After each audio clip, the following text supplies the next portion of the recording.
কি করো ভাইয়া? হ্যাঁ, কি করছো? তুমি কি করছো? ভাইয়াকে দেখাও, করো আবার করো। কি কাজটা করতেছো?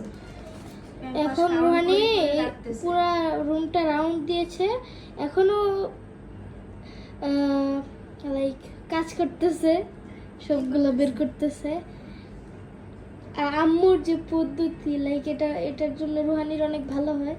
আম্মুর পদ্ধতি অনেক কিছু দিয়ে, হ্যাঁ মাশাআল্লাহ, অনেক কিছু দিয়ে আম্মু ব্যায়াম করায়। জন্য ও আবার কাউন্টও করতেছে। রোহান গুনে গুনে বের করো, বলো।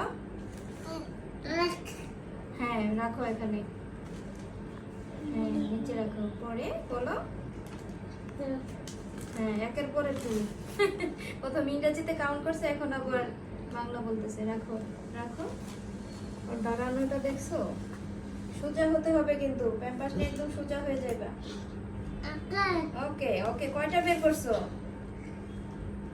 এতে ওর কোমরের শক্তিটা বাড়বে, দাঁড়ানোটা সুন্দর হচ্ছে মাশাআল্লাহ। এতক্ষণ খুব জোর করে ওকে হাঁটাইতে হচ্ছে, স্ট্যান্ডিং ফ্রেমে দাঁড়া করানোটাও এখন বিরক্ত হয়ে যায়, যার কারণে ওকে ওর পছন্দের কিছু করতে দিচ্ছি আর কি। আকাম করতেছে সবগুলো বের করে, সমস্যা নাই, আর রাইখা দিবে, শারমিন ওকে হেল্প করবে। দাঁড়াও রোহান, সোজা হয়ে যাও, প্যাম্পাসটা নিয়ে সোজা হয়ে দাঁড়ায় দেখাও তো, একদম সোজা। মাশাআল্লাহ, ভেরি মাশাআল্লাহ মাশাআল্লাহ। কি কয়টা? ওকে, বাই বাই।